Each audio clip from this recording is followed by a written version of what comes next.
December 5th, 1948, in New Mexico, two different sightings by aircraft that were in the area at the time. The first was an Air Force C-47 transport plane, which was in the vicinity of Kirtland Air Force Base. Pilot and other crews saw this object that was greenish, luminescent, totally unidentifiable. And then shortly after that, there was a commercial flight that radioed into Kirtland Air Force Base as well. Essentially, do you have this on radar? Are you tracking anything like this? We're seeing something very, very unusual.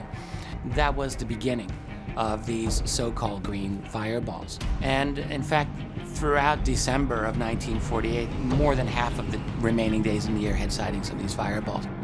Remember, it happened in 1948 in Albuquerque and the region around Albuquerque, which of course was, ground zero for a lot of the atomic experiments. So people were concerned.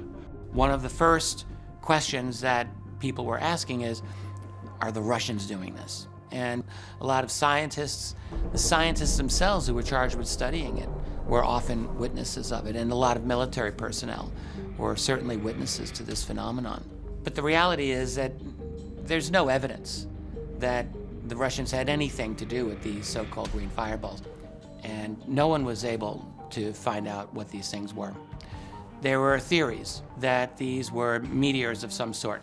The top meteorologist in the country, who's a man named Dr. Lincoln La Paz, did a great amount of study of this on behalf of the United States military and government, of these so-called green fireballs. And the problem is, La Paz never found any evidence that these were meteoric in any way.